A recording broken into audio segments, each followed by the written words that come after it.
사람이 아침에 잠자리에서 일어나면 완전히 다 깨어나기 위해서는 적어도 3가지가 있어야 된다고 합니다. 첫 번째, 우리의 몸이 깨어나기 위해서 우리의 몸은 운동을 필요로 한답니다. 아침에 간단하게 맨손 체조라도 할 때 우리의 몸이 깨어나기 시작한답니다. 두 번째, 우리의 정신은 깨어나기 위해서 미소를 필요로 한답니다. 나를 향해서 환하게 웃어주는 사람이 곁에 있을 때 나의 정신이 깨어나기 시작한답니다. 세 번째, 우리의 영혼은 깨어나기 위해서 사랑한다는 한마디를 필요로 한답니다.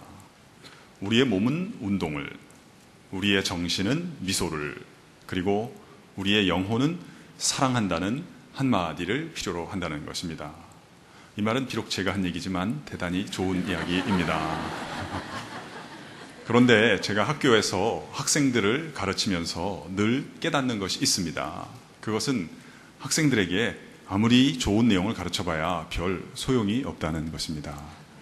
그 가르침을 건네기만 하는 것은 소용이 없고요. 그것을 구체적으로 실습하고 또 활용하도록 돕지 않으면 모든 가르침이란 가르칠 그때뿐이지 시간의 검증을 이기지 못하기 때문에 시간이 흐른 후에 보면 다 쓸모없는 가르침이 된다는 사실을 자주 경험하게 됩니다. 사실 저도 예전에는 이것을 몰랐습니다. 예전에는 좋은 내용을 많이 가르치는 것이 잘 가르치는 것인 줄 알았습니다. 근데 이제는 생각이 바뀌었습니다. 이제는 가르치는 내용을 줄여서라도 실습하고 또 활용하도록 돕는 것이 훨씬 더 효과적이라는 것을 알게 되었습니다. 제가 정말 우리 학생들을 생각하면서 가르치지 않습니까? 그러면 습관이 되도록 만들어 두는 것이 가장 좋은 결과를 낳는다는 것을 알게 되었습니다.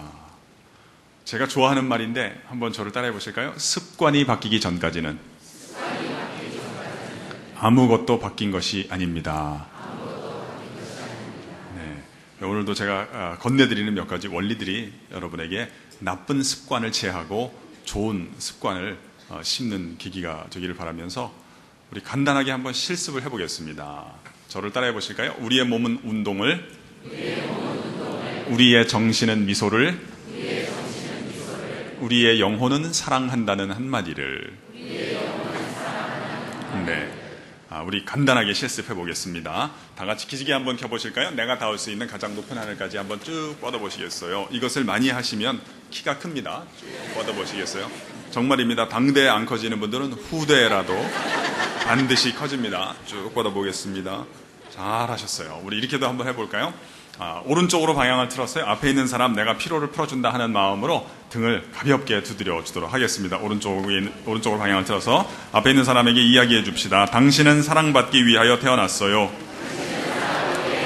당신은 사랑하기 위하여 태어났어요. 앞에 있는 사람이 혹시 미혼이면 좋은 사람과 결혼할 것입니다. 이제 방향을 바꿔서 하겠습니다. 반대 방향으로 역할을 바꿔서 해보겠습니다. 혼자 계신 분들은 맨손 체조라도 하세요. 또 앞에 있는 분에게 당신은 사랑받기 위하여 태어났어요. 당신은 사랑하기 위하여 태어났어요. 나의 안마를 받으니 건강해지실 것입니다. 잘하셨습니다. 또 한번 저를 따라해 보실까요? 우리의 정신은 미소를. 네, 우리 왼쪽 또는 오른쪽에 있는 분에게 환하게 웃으면서 이렇게 인사하겠습니다. 당신의 인격이 어떠하든지 끝까지 사랑하겠습니다. 당신의 인격이 어떠하든지 끝까지 사랑하겠습니다. 또 한번 저를 따라해 보실까요? 우리의 영혼은 사랑한다는 한마디를.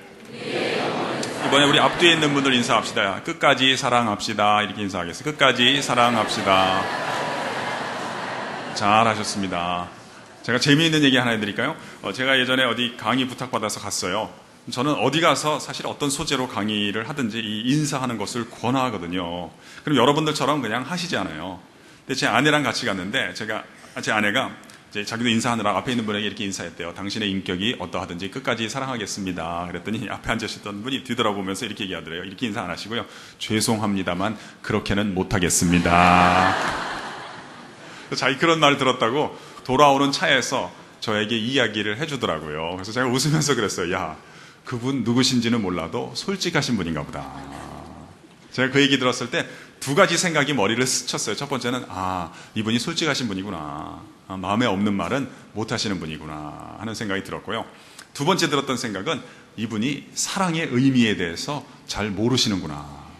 사랑이란 단어에 대해서 지나친 부담감을 갖고 계시는구나. 제 아내의 표현을 빌면 자기를 책임져 달라는 말로 잘못 알아들으신 모양이라는 거예요. 그렇죠. 그 유부녀를 책임져 달라니까 얼마나 부담스러워요. 여러분 어떻게 생각하세요? 이 사랑의 원리가 올바른 것이라면 대상이 잠깐 기준에 미달한다고 해서 내가 그 원리를 회귀할 만한 이유는 못 되는 거잖아요.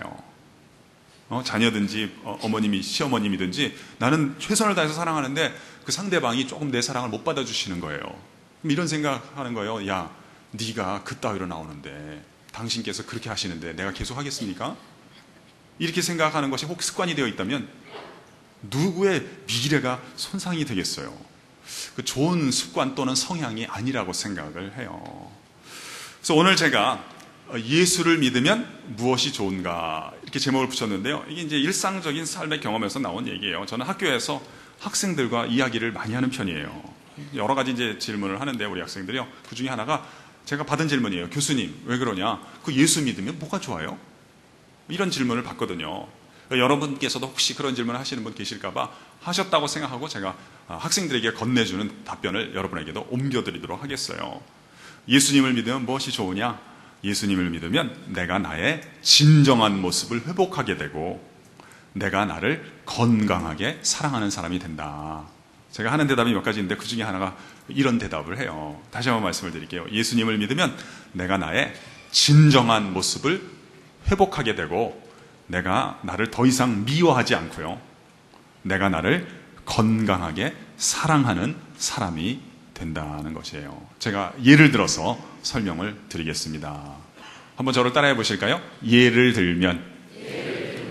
제가 굉장히 좋아하는 구절이에요. 이제 보시겠습니다만 제가 강의할 때 쓰기도 많이 써요. 저는 추상적으로 아는 것은 아직은 아는 것이 아니라고 보는 사람이에요.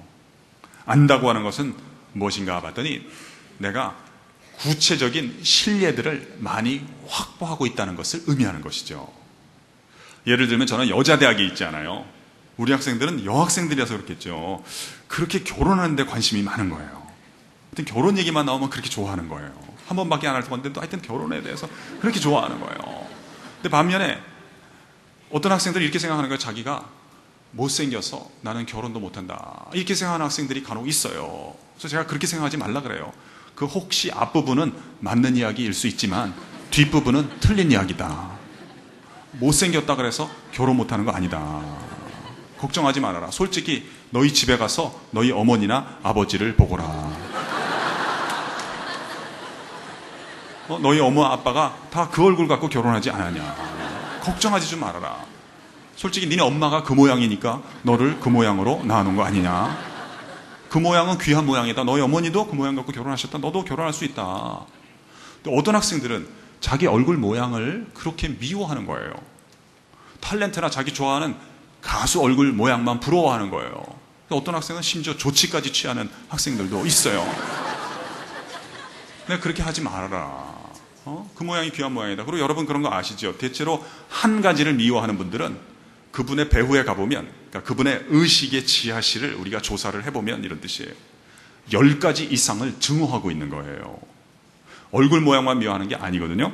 집안 구성 모양도 미워하는 거예요. 이놈의 집안이 이 모양 이 꼴이냐 우리 집안은. 어쩌다 나는 이런 집안에서 태어났냐. 사회도 아주 싫어합니다. 그걸 간혹 표출하는 사람도 있습니다. 제가 거기까지는 이해를 합니다. 왜냐하면 그건 자기가 고쳐보겠다고 하는, 변혁하고자 하는 의지가 있는 것 아닙니까? 그러나 어떨 때는 정도가 과한 거예요. 도를 지나칩니다. 저 어떤 것들은 명백하게 못 바꾸는 거거든요. 그런데도 계속 미워하는 거예요. 그러니까 예를 들면 과거 지나간 거는 못 바꾸잖아요. 그것도 자꾸 얘기하고 미워하는 거예요. 저는 이제 1학년 학생들을 상담을 해보면 우리 학생이 뭐라 하냐면 자기는 재수를 했대요. 아니 재수할 수도 있는 거 아니에요? 뭐 흠이 됩니까? 근데 자기는 재수까지 했는데 헛공부를 했대요. 왜 그러냐 그랬더니 재수까지 해서 이런 학교밖에 못 왔다는 거예요. 아니 나는 이런 학교에서 가르치고 있는데 왜 말을 그런 식으로 하냐. 저는 솔직히 좀 기분이 언짢더라고요. 아니 자신이야 뭐 요즘에 다 자유가 있으니까 마음에 안 들면 이제 그만두거나 뭐 다른 학교로 편입해 갈 수도 있잖아요. 그건 뭐 이해해요. 그러나 나는 별일이 없으면 이 학교에서 계속 가르칠 건데 왜 우리 학교를 안 좋게 얘기하냐. 저는 좀 기분이 썩 좋지 않더라고요. 그러나 그럼에도 불구하고 야 내가 기분 나쁘다 너 그런 식으로 말을 하지 말아라. 요즘 젊은 분들에게 그렇게 말을 하는 것은 근거가 허약한 논증이거든요. 설득이 되지 않습니다. 설득을 해야 되니까 여러분 그렇게 생각하지 마세요. 왜냐하면 여러분이 3년이나 4년 후에 졸업하실 터인데 여러분 그렇게 생각하시면 3, 4년 뒤에 졸업을 하신 이후에 어떻게 여러분의 아이디어나 여러분의 상품을 다른 사람에게 구매해달라고 추천을 할 수가 있겠습니까? 야, 너는 양심의 가책도 안 느끼냐? 자기는요, 자기에 관한 건 다 하찮게 여겨요. 그리고 어떻게 남보고는 자기 상품을 사달라고 하거나 내 얘기를 들어달라고 이야기를 할 수가 있겠어요? 여러분 잘하고 못하는 건 두 번째 아니에요? 일단은 앞뒤가 맞는 행동을 하거나 앞뒤가 맞는 말을 해야 되는 거 아닙니까? 제가 학생들에게 그런 얘기 자꾸 하는 거예요. 그러면 학생들이 처음에는 뭐 그렇지 않아도 제 얘기를 오래 듣거나 많이 들으면 여러 번 들으면 조금씩 생각이 바뀌나 봐요. 저한테 묻는 경우도 있고 도움을 청하기도 합니다. 뭐 직접 찾아온 학생은 비교적 수가 적고 이메일, 메일을 보내는 학생들이 종종 있습니다. 그럼 자기가 힘든데 어떻게 해야 되냐요. 그럼 제가 이제 저가 뭐 상담을 잘하지 못합니다만 제가 건네주는 조언에는 일관성은 있습니다. 저는 먼저 이제 물어보죠. 저는 먼저 말하지 않고 뭘 원하느냐, 뭐가 힘드느냐 하고 물어봅니다. 그러면 학생이 자기 결혼하고 싶은데 잘 안 된다는 거예요. 그러면 저는 먼저 잘하려고 하지 말고 그것을 먼저 한 분들이나 잘한 분들을 관찰을 하라 그래요. 저는 잘하는 것이 1번이 아니고 관찰이 1번이라고 주장하는 사람이에요. 도움이 되는 명제일 수 있으니까 한번 따라해 봅시다. 관찰이 1번입니다. 네. 그러니까 너 결혼하고 싶으냐? 그러면 결혼한 분들, 먼저 결혼한 분들을 관찰하라. 멀리 갈 필요 없다. 적어도 너희 어머니, 아버지는 결혼에는 성공하신 분들이다. 그러니까 어머니, 아버지께 가서 여쭤보든지 아니면 관찰하고 하여튼 여쭤보는 게 좋겠지. 결혼 전에 어떤 일을 하셨는가. 그런 원인과 신뢰들을 잘 찾아서 그것을 너도 투입을 하면 너도 결혼을 할 수 있으니까 걱정하지 말거라. 얘기를 해줍니다. 근데 어떤 학생은 자기는 결혼이 목표가 아니래요. 뭘 원하느냐 그랬더니 결혼을 잘하고 싶다는 거예요. 굉장히 좋은 목표거든요. 그 경우에는 저는 아무나 관찰하지 말고 결혼을 잘한 분들만 관찰하라 그래요. 엄마 아빠를 관찰하면 안 된다. 아니 어떤 학생들은 얘기해 보니까 결혼에 대해서 굉장히 생각이 부정적이에요. 저는 그렇게 생각 안 하거든요. 그래서 저는 이제 저랑 생각이 다른 분들을 종종 보거든요. 그럼 저는 관계가 가까울 경우는 직접 여쭤보고요. 그렇게 가깝지 않을 경우는 그냥 추정만 합니다. 나는 그렇게 생각을 안 하는데 왜 저분은 나랑 다르게 생각하실까 봤더니 거의 대부분 그분 나름대로의 이유를 갖고 계세요.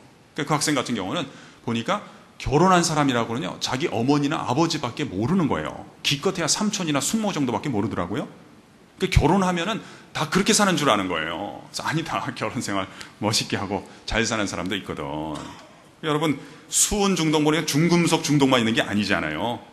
나쁜 신뢰에 중독되어 있는 분들도 많거든요. 그럴 경우는 어떻게 돼요? 그런 나쁜 신뢰들을 상쇄할 만한 또는 더 나아가서 그것을 압도할 만한 더욱더 좋은 신뢰를 더 많이 친밀하게 확보하는 작업이 우선되어야 하겠지요. 그래서 저는 이 네 글자 참 좋아요. 여러분이 사업을 하시든지 뭘 하시든지요. 생각하고 남의 얘기 듣고 곧바로 들으면 뛰어드시잖아요. 낭패가 여러분을 기다리고 있을 가능성이 높아요. 항상 예를 들면 얘를 많이 수집하시고 거기 들어가셔야지 여러분 보호를 받으실 수가 있는 거예요. 그래서 저는 이 네 글자 도움 많이 받았는데 여러분도 한번 좋아해 보세요. 한번 따라해 봅시다. 예를 들면 네. 그래서 오늘 제가 말씀드린 건 예수님을 만나면 무엇이 좋은가? 예수님을 만나면 내가 나의 진정한 모습을 회복하게 된다는 거예요. 제가 음식의 예를 들어보겠습니다. 저는 이렇게 돌아다니면서 강의를 많이 하는 편인데요. 음식 대접을 받을 때가 있어요. 그러면 사주시는 분들이 보통 뭘 좋아하냐, 어떤 음식을 좋아하느냐 물어보실 때가 있어요. 저는 예전에는 맛이 있는 음식이 맛이 있는 건 줄 알았어요. 근데 음식을 좀 여러 개 다양하게 먹어보니까 이제 어떻게 생각이 되냐면 그냥 밥이 맛이 있고요. 쌀이 맛이 있고 빵이 맛이 있고 야채가 맛이 있고 고기가 맛이 있는 음식이 맛있다고 생각하게 됐어요. 그러니까 어떤 쌀밥 같은 경우는요. 이 쌀 하나하나가 너무 맛이 있는 거예요. 그거 입에 아예 그냥 넘기기가 너무 아까운 거예요. 반찬이 필요 없겠더라고요. 그래서 어떤 게 양념을 잘한 음식인가 봤더니 뭐 달짝지근하고 현란하게 한 양념이 아니더라고요. 그 재료마다 본래적인 특색이 있지 않아요. 그 재료의 본래적인 모습을 손상시키지 않고 그 모습을 잘 드러내어 주도록 만드는 양념이 잘한 양념이구나 이렇게 생각하게 됐어요. 제가 왜 이러한 음식의 예를 들까요? 제가 예수님을 만나서 은혜를 받아보니까 아주 비슷한 거예요. 제가 옛날에 신앙생활이 뭔지 잘 모르냐 교회에 몸만 왔다 갔다 할 때는 예수님을 만나서 은혜 받으면 무슨 완벽한 사람이 되는 건 줄 알았어요. 근데 문제는 그런 날이 오지를 않는 거예요. 나는 이렇게 맨날 교회 다녀도 왜 이렇게 실수를 많이 하냐. 나는 잘못하는 게 너무 많은 거야. 애들한테도 실수가 많고 하고 나면 후회할 짓들을 많이 하는 거예요. 이게 부흥회를 적게 참석을 해서 그러냐, 철야를 적게 해서 그러냐, 왜 그러냐. 그러다가 진짜 예수님 말씀을 듣고 은혜를 받아보니까 이게 내가 완벽해지는 것이 아니라 나 자신의 있는 모습 그대로를 내가 나를 용납하고 용서하고 나도 나를 사랑할 수 있는 사람으로 하나님께서 나를 이끌어 주시는 줄로 믿습니다. 이걸 깨닫게 된 거예요. 여러분, 우리가 어때요? 교회 올 때 늘 행복하신 건 아니잖아요. 어떨 때는 그냥 터벅터벅 올 때가 있잖아요. 근데 이제 찬송 가운데, 기도 가운데 은혜를 받을 때가 있는 거예요. 여러분, 은혜 받았다 해서 어떻게 돼요? 은혜 많이 받았다 해서 물론 다른 길로 가서 다른 집에 들어가는 게 아니잖아요. 여러분, 혹시 무슨 오늘 예배 중에 좀 은혜 받았다 그래서 다른 길로 가서 다른 집에 들어가시면 안 됩니다. 그 불륜이 될 수가 있습니다. 그냥 왔던 길로 가서 그냥 집으로 다시 들어갔어요. 근데 저도 왔던 길로 다시 돌아가는데 너무 느낌이 이상한 거예요. 이게 내가 오늘 아침에 걸어왔던 길이 맞나? 왜냐하면 아침에 왔을 때는 하늘이 굉장히 어두칙칙했거든요. 너무나 하늘이 푸르게 보이는 거예요. 그리고 여기 이 나무가 이토록 푸르게 여기 서 있었는가? 내가 여기 몇 년 동안 출퇴근했는데 어떻게 이 나무를 못 봤을까? 제가 예수님의 말씀을 이해하기 시작하겠더라니까요. 예수님이 뭐라 그러셨어요? 내가 괜히 온 게 아니래잖아요. 온 이유가 있다는 거예요. 내가 온 것은 양으로 생명을 얻게 하고 더욱 풍성히 얻게 하려는 것이라 이렇게 말씀해 주셨잖아요. 제가 예수님 말씀 듣고 은혜를 받아보니까 어떻게 되냐면 저의 시신경의 세포가 비로소 살아나기 시작하는 거예요. 내 곁에 있었던 것들의 아름다움과 소중함을 비로소 눈뜨게 되기 시작하는 거예요. 예전에 제 옆방에 계셨던 교수님인데 여기 최 교수님 표현을 빌면 이분이 봄에 자기 은혜 받고 바깥에 나갔더니 벚꽃이 자기한테 소리를 지르더라는 거예요. 나는 살아있다. 이게 자기한테 소리를 지르더라는 거예요. 제가 그분의 말씀에 공감을 하겠더라니까요. 제가 집에 가보니까요. 제가 좀 거창하게 표현하면 성경에 있는 어떤 사람의 표현을 빌면 야곱의 심정을 이해하겠더라니까요. 옛날에는 이놈의 집안 구석이 왜 이 모양 이 꼴이냐 이렇게 생각했거든요. 근데 이게 여기에 하나님이 나와 함께 계시는구나. 야곱이라는 사람이 있었는데 이게 형이랑 아버지한테 좀 거짓말을 했어요. 그래서 형한테 맞아 죽지 않으려고 도망간 거예요. 근데 들판에 가서 그냥 돌베개를 베고 자는데 자다가 어떻게 하나님을 만났는지 은혜를 받은 거예요. 그러니까 여기 하나님이 나와 함께 계시구나 이렇게 생각을 했어요. 그래서 그 사람이 그 히브리 말로 벳이란 말이 있어요. 벳. 이게 집이란 말이에요. 집. 벳레헴은 떡이에요. 그러니까 벳레헴 하면 떡, 집 이런 뜻이에요. 그러니까 엘은 하나님이에요. 여기 하나님이 나와 함께 계시는 하나님의 집이구나 이렇게 생각을 해서 그 자리를 이 사람이 벳엘이다, 벳엘이다 이렇게 이름을 붙인 거예요. 제가 야곱의 마음을 이해를 할 수 있게 들으니까요. 여기 하나님이 나와 함께 계시는 이 집이 곧 하나님의 집이구나 이것을 느끼게 되니까요.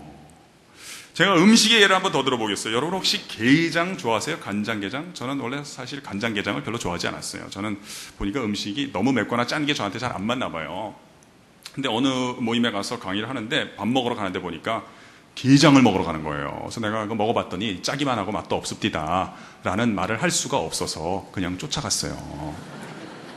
근데 내가 돈 내는 것도 아닌데 그냥 주는 대로 먹어야 되잖아요. 너무 까다롭게 굴면 또 곤란하니까. 근데 제 마음속으로는 하필이면 왜 크게 걸리냐. 그냥 몇 숟가락 또 그만둬야 되겠다 생각했는데 그 집 가서 게장을 먹었는데요. 일단 그 집 게장은 짜지가 않은 거예요. 맛있더라고요. 그래서 제가 잘 먹었어요. 그래서 참 고마워서 그분한테 인사했습니다. 오늘 제가 정말 잘 먹었습니다. 감사합니다. 근데 또 기분도 좋고 그래서 농담도 한마디 했어요. 제가 오늘 이 집의 게장을 먹어보고 하나 깨달았습니다. 그러니까 뭘 깨달았냐? 제가 무엇을 깨달았냐면 제가 여태까지 먹었던 것들은 게장이 아니라는 것을 제가 오늘 비로소 깨달았습니다. 내가 생각해보니까 여태까지는 제가 게장을 먹은 게 아니라 간장에 절여놓은 걸 먹었던 거예요. 진짜 게장을 못 먹어본 거예요. 너무 짠 거예요. 어떤 건요, 짜다 못해 씁디다. 아주 쓴 게장 제가 먹어본 적도 있어요. 여러분, 우리가 게장은 못 만들어도 어떤 게장이 맛있는가 아닌가 이런 건 알잖아요. 아니, 무슨 말이냐, 우리가 착한 사람은 안 돼도 누가 착한지는 알잖아요. 그러니까 우리도 젓가락을 대보고 맛이 없잖아요. 그러니까 더 안 먹는 거예요. 그럼 갖다가 버리면 좋은데, 또 한국에 주부들께서 얼마나 아끼세요. 그거 못 버립니다. 그 냉동실에 넣어놨다가 탁시해서 이게 짜게 되는 거예요. 여러분, 이게 짜다 못해 쓰게 되는 그 과정도 중요한 거예요. 이게 진단을 해야지 나중에 처방이 제대로 내려지잖아요. 예를 들면 제가 예전에 어느 교회 부흥회 갔어요. 그랬더니 우리 장로님 한 분께서 기도를 하시는데 뭐라고 기도하시는지 아세요? 하나님, 제가 이번 부흥회 기간을 통해서 저의 인생에 쓴 뿌리가 제해지길 원합니다. 내가 그거 들으면서 웃음이 나더라고. 갑자기 게장 생각이 나더라고. 여러분, 어때? 이 음식도 그렇고 사람도 그렇고 인정받고 용납받고 환대받지 못하면 점점 써지게 되는 거거든요. 그러니까 이 게장도 그냥 버림받으니까 이게 써지는 거란 말이에요. 사람이 말이에요. 여러분, 오늘 아침까지 혹시 내 인생이 행복하지 않다 이렇게 생각하는 분들은 진단을 한번 다시 해보세요. 사람이 재정적으로 어렵고 육신적으로 어렵고 인간관계가 어렵다 해서 힘들어지는 게 아니라고요. 아니, 그것도 물론 하나의 재료가 됩니다만 여러분, 힘든 이유가 있다면 더 힘들지만 행복하게 사는 사람도 많습니다. 그러니까 예를 들면 지난 추석에 친척 집에 갔다가 제가 무릎팍도사를 봤어요. 이게 집에 TV를 안 보기 때문에 친척 집에 가면 가끔 TV를 보는데, 이 무릎팍도사 보니까 옛날에 했던 재방송을 해주더라고요. 그때 한리아라고 하는 분이 나왔어요. 물어보는 거야. 당신 그렇게 힘든데 걸어서 이렇게 오지에까지 가서 보니까 네팔인가 어디 가서는 30일 동안 한 번도 머리를 못 감은 적도 있다는 거예요. 왜 그 일을 하시나요? 그랬더니 이분이 뭐라고 대답해요? 이 일이요, 제 가슴을 뛰게 만들기 때문이지요. 야, 나는 그 얘기 듣는데요, 내 가슴도 막 뛰는 것 같더라고요. 사람이 육신적으로 힘들다고 힘든 게 아니라, 여러분, 오늘 아침까지 행복하지 않다면 어쩌면 몰라요, 여러분이 여러분 아닌 사람하고 살아오셨을 가능성이 대단히 높은 거예요. 사람이 좀 오해받고 힘든다 할지라도 하나님이 나를 여기다가 갖다 쓰시려고 이 실패도 때려주시고 나를 이렇게 단련시켜 주셨구나 하는 것을 깨닫기 시작하잖아요. 인생의 새 지평이 열리게 될 줄로 믿습니다. 1, 2부도 그런데 여러분은 참 설교를 잘 들으시네요. 왜 우리 학생들은 이렇게 여러분처럼 잘 듣지를 않죠? 저는 학교에서 이렇게 강의하거나 설교하면 학생들이 이렇게 시계를 많이 보는 거예요. 언제 끝나나. 심한 애들 중에는 제가 시계 보는 애도, 이게 시계 볼 뿐만 아니라 시계 흔드는 애도 내가 봤어요. 이게 죽었나? 왜 이렇게 시간이 안 가지? 근데 여러분 참 잘 들으시네요. 아름다운 아침입니다. 감사합니다. 보면 어른들이 더 잘 드시더라고요. 보면 학생들보다. 그래서 참 감사한 마음이 많습니다. 물론 이제 제 마음 속에 약간의 아쉬움은 있죠. 학교 다닐 때 저러셨으면 많은 것이 달라졌을 텐데 하는 생각이 들지만 그건 뭐 지나간 얘기고. 근데 제가 또 이제 성경의 예를 한번 좀 더 들어서 좀 더 명료하게 적용하실 수 있도록 도와드리고 싶어요. 성경에 요셉이라고 하는 젊은이가 있었어요. 얘가 이제 이 사건이 있을 때가 10대쯤 됐는데, 그 왜 그런지 아들이 여럿 있었거든요. 그 중에 요셉이라고 하는 아들한테는 잘해줬어요. 채색 옷을 입히고 형들한테는 안 사주는 옷을 사준 거예요. 그런데 요셉이 이게 형들이랑 인간관계가 안 좋은 거예요. 나중에 형들이 요셉을 팝니다. 사실 이 형이 동생을 파는 거는 인륜이 아니지만 사람이 억울하다고 생각하면 윤리가 중요하지 않게 되는 거예요. 그래서 저도 옛날에 사실 성경 읽을 때요, 그 형들이 동생이 팔았다 이거 보고 이렇게 하면 안 되는데 이런 생각이 먼저 든 게 아니라, 솔직히 어떤 생각이 들었냐면, 오죽했으면 팔아먹었을까? 오죽 꼴사납게 놀았으면 그랬을까? 그런 생각이 들더라고요. 근데 여러분 보세요. 제가 학생들한테 하는 얘기인데, 여러분 학교 다니는 거 힘드나요? 그러면 제가 뭐라 할 줄 아세요? 내 위로하기보다는, 너가 힘드냐? 그러면 네 근처에 있는 사람은 너 때문에 죽고 있는 건데. 그렇게 얘기합니다. 너 공부하기 싫으냐? 그러면 너한테 하학기에 등록금 400만 원, 500만 원 마련해 주는 네 어머니, 아버지의 눈에는 피눈물이 맺히고 있는 거다. 여러분 한번 생각해 보세요. 한 학기에 6개월 치면 400만 원이다, 420만 원이다. 그러면 한 달에 70만 원씩 여분의 돈이 있어야 된다는 이야기잖아요. 야, 네가 공부 열심히 해도 어머니가, 아버님이 그 마련해 주기 쉽지 않다. 근데 술이나 처먹고 돌아다니고 도대체 뭘 하는지도 모르겠고, 나 안 없으니까 주는 거지. 너도 나중에 이제 애 키워봐라. 알게 될 때가 올 거다. 제가 얘기를 하는데요. 여러분 생각해 보세요. 아버지가, 저도 이게 뭐 남 얘기할 거 없고, 저도 집에 가서 있잖아요. 제가 이렇게 기분 좋게 있어도 우리 애들이 나한테 와서 이야기할까 말까입니다. 내가 좀 힘들다고 와서 짜증내고 신경질 내고 그러잖아요. 내 근처에 있는 사람은 나 때문에 오히려 죽고 있는 거다 이거예요. 요셉도 보세요. 아버지가 채색옷까지 입혀줬는데 형들이랑 관계가 안 좋고 제대로 행동을 못하잖아요. 그러면 그 옷도 못 입는 형들은 어떻게 살려는 거예요? 당신 월급 받고 좀 모자라고 힘들다는 건 제가 알겠습니다. 그러나 당신 월급의 3분의 2도 못 받는 사람도 있잖아요. 많이 있을 수도 있습니다. 그 사람들은 어떻게 살려는 거예요? 참 인생은 모르는 겁니다. 요셉은 아버지가 그렇게 잘해줬을 때는 형들이랑 관계 안 좋고 잘못하면요, 죽을 뻔한 거예요. 그 유다가 형 중에 하나가 한마디 안 해줬으면 그 죽었습니다. 근데 생명은 살려서 어디 종살이 갔는데 저 먼 타국 땅에 가서 하나님 만나고 예수님 만나서 은혜 받게 되니까 오히려 침대에서 잘 때는 느끼지 못했던 것을 그 광바닥에서 잤을 거 아닙니까? 근데 오히려 그 자신의 잠자리, 삶의 자리를 사랑하게 되는 거예요. 자신의 삶에 찾아오는 것들을 용납하게 되고 환대하기 시작하는 거예요. 그러니까 사람들한테 인정받기 시작하고 어떻게 돼? 결국에는 그 남의 나라의 총리의 자리까지 이르게 되는 역사가 시작이 되는 것입니다. 여러분이 최악의 자리에서 감사하기 시작할 때 인생의 전환점이 열리기 시작하는 거거든요. 이 예수님 믿으면 어떻게 되느냐? 내 삶에 가장 자주 찾아오는 나 자신만 용납할 뿐 아니라 내 삶의 자리, 내 만남과 사건들을 환대할 수 있는 길을 열어주실 줄로 믿습니다. 제가 예전에 브라질이라고 하는 나라에 다녀온 적이 있어요. 상파울로라고 하는 데 다녀온 적이 있는데요. 참 멀더라고요. 미국까지 한 12~13시간 가야 되고 거기서 또 그만큼 더 가야 돼요. 좀 쉬었다가.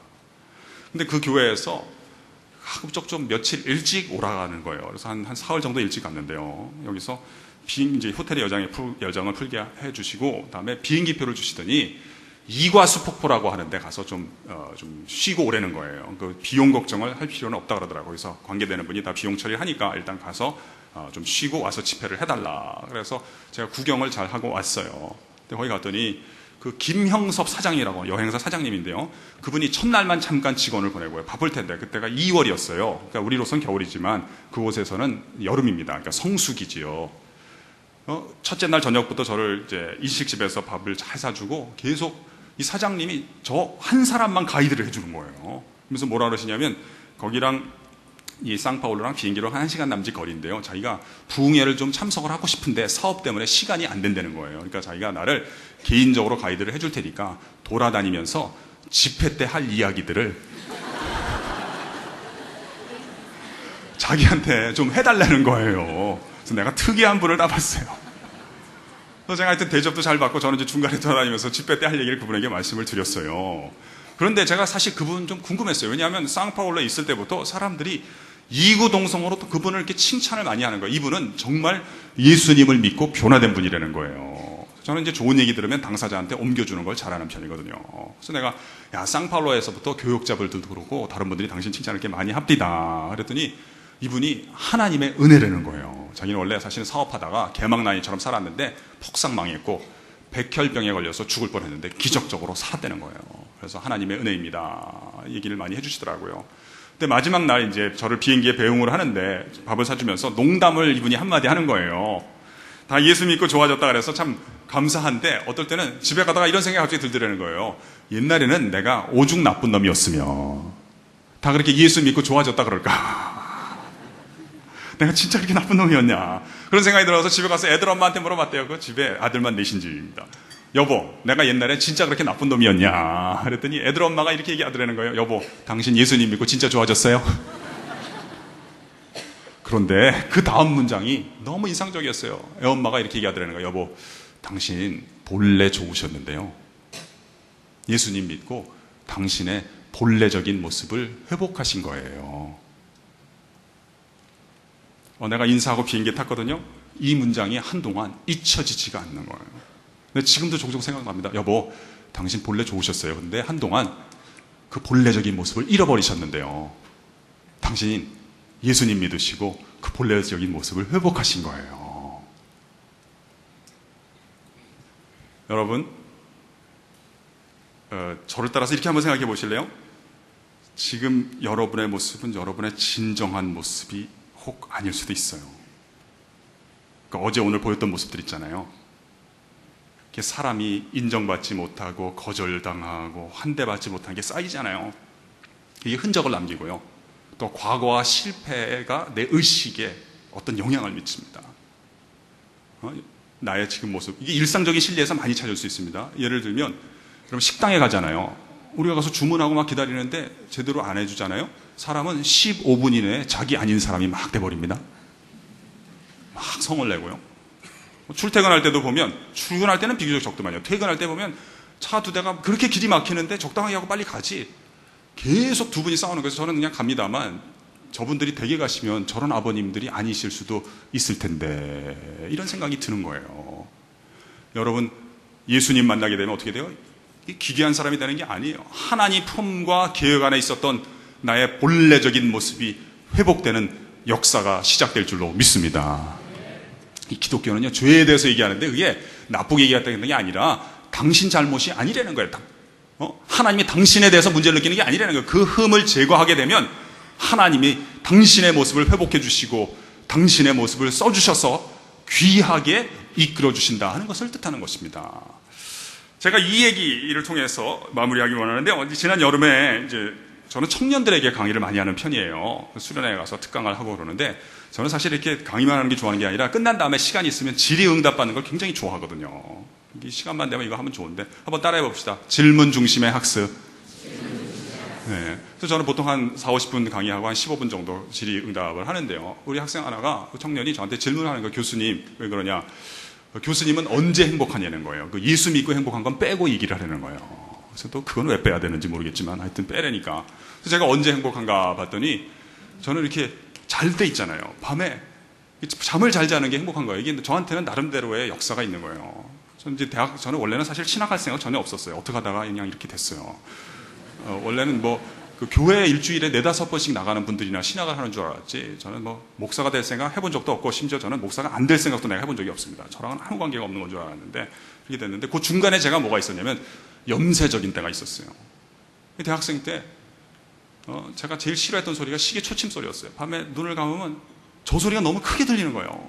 잠은 안 오고 미치겠더라고요. 그래서 지금은 눈을 감아도 그래도 잘 자는 편이거든요. 그게 너무 기분이 좋고요. 큰 거보다도. 밥 먹는데도 좀 행복해졌어요. 밥 먹으면서 이야기할 때 참 기분이 좋고요. 옛날에는 제가 식사 시간이 불행할 때 진단을 잘못했어요. 내가 맨날 먹던 음식만 먹어서 그러냐. 새로운 음식을 먹어야 행복해질 수 있나. 또 살 때도요. 우리나라에서만 살아서 불행한가. 남의 나라, 다른 곳에 가서 한번 살아보면 행복해질 수 있을까. 그래서 제가 공부하는 이제 외국에 갔는데요. 행복해지기는커녕 말만 못 알아듣겠더라고요. 뭔 말하는지, 어떻게 영어를 10몇 년 했는데 이렇게 못 알아듣냐. 그런 생각이 드는 거예요. 그러다가 제가 뒤늦게 뭘 알게 되느냐. 인생은 가짓수를 넓힘으로써 해결되는 문제가 아니구나. 제가 예수님 만나고 제일 좋은 것 중에 하나가 내 삶에 가장 자주 찾아오는 것들을 환대할 수 있는 길을 하나님께서 열어주시는 줄로 믿습니다. 은혜 받게 되니까 내 삶의 자리, 그 삶에 나를 방문하는 사건들과 만남들을 사랑할 수 있도록 길을 열어주신다는 것입니다. 오늘 우리가 질문 하나 생각해 봤잖아요. 예수 믿으면 무엇이 좋은가? 예수 믿으면 나 자신의 진정한 모습을 회복하게 되고요.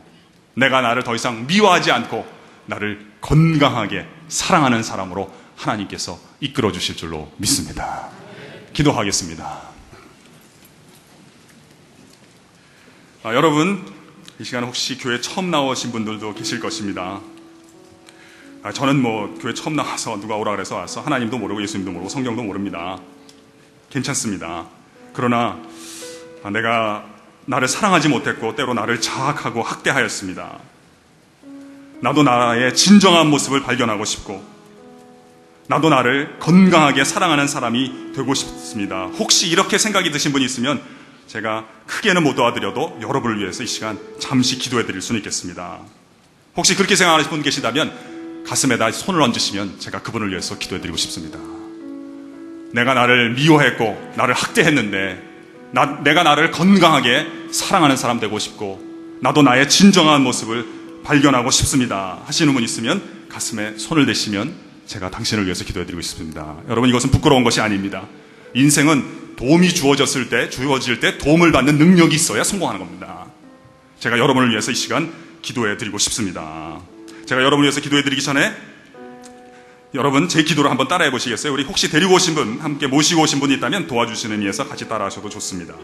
한번 저를 따라서 한번 기도해 보시기를 바랍니다. 살아계신 주 예수님, 그동안 제가 제 자신을 학대했던 것을 고백합니다. 내가 예수님을 만날 때 나의 진정한 모습을 회복하고 싶습니다. 나 자신을 미워하고 증오했던 것을 주님 용서하여 주십시오. 예수님의 도움으로 내가 나를 건강하게 사랑하며 내 주변의 사람도 용납하는 사람이 되고 싶습니다.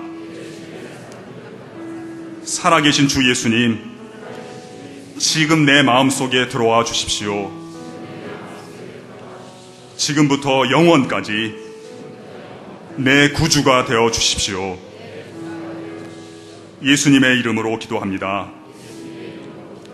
제가 여러분 위해서 기도해 드리겠습니다. 아버지 하나님, 오늘 많은 분들이 가슴에 손을 얹었습니다. 하루아침에 모든 것을 다 알 수는 없지만 내가 버려진 존재가 아니요, 하나님이 나를 그토록 사랑하심을 깨닫습니다. 그 사랑을 받기 위해서 가슴에 손을 얹고 기도한 영혼들을 주님 긍휼히 여겨 주시옵소서. 주님이 약속하신 대로 저들의 죄를 사하여 주시옵소서. 아버지 하나님, 죽음 이후의 세계뿐만 아니라 이 땅에서의 삶을 주님께서 다스려 주시옵소서. 하나님의 능력으로 이 땅을 살아갈 수 있도록 은혜를 베풀어 주시고, 오늘 가슴에 손을 얹은 많은 분들, 그 모든 분들의 가정과 특별히 자손들을 주께서 일일이 축복하여 주옵소서.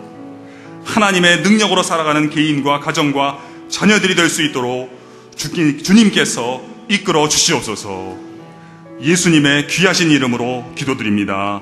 아멘. 우리 이 시간 다 같이 일어서셔서 내 마음 아시죠? 찬양하고 우리 예배를 마치도록 하겠습니다. 나를 지으신 주님 내 안에 계셔. 나를 지으신 주님 내 안에 계셔.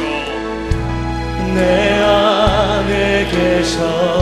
처음부터 나의 삶은 그분의 손 안에 있었습니다. 그것을 회복하기를 원합니다. 그의 손에 있었죠. 그분이 나의 이름을 아십니다. 내 이름을 불러주기를 원하십니다. 내 이름 아시죠.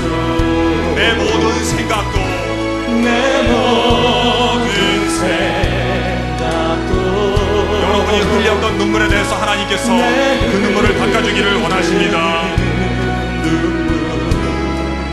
그가 닦아주셔서 그는 나의 아버지가 되십니다. 그는 내 아버지. 우리는 버려진 존재가 아닙니다. 난 그분의 소유가 됩니다. 내가 어디를 가든지,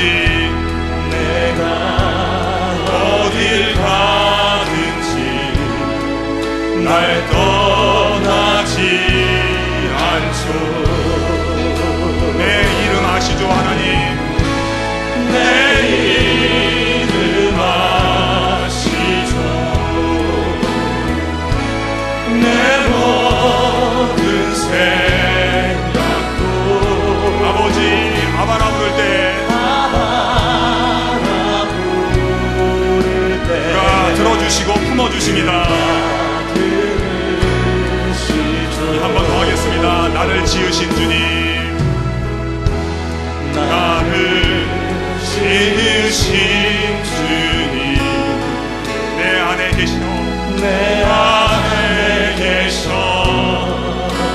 처음부터 나의 삶은, 처음부터 내 삶은 그의 손에 있었죠. 내 손에 있었죠. 하나님이 나의 이름을 아십니다. 하나님이 여러분의 이름을 아십니다. 이름 아시죠. 내 모든 생각도, 내 모든 생각도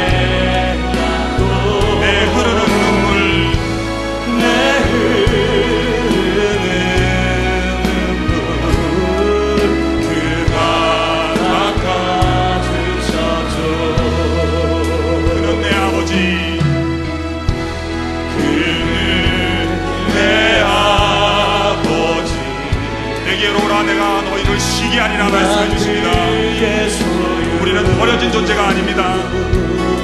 내가 어디를 가든지 내가 어딜 가든지 날 떠나지 않죠. 내 일은 아시지요 아버지. 내 이름 아시죠. 내 모든 생각도 아버지 아바라 부를 때 아바라 부를 때 그가 들으시죠. 그가 들으시죠. 그가 들으시죠. 한 번 더 하겠습니다. 그분께서 들으십니다. 그가 들으시죠.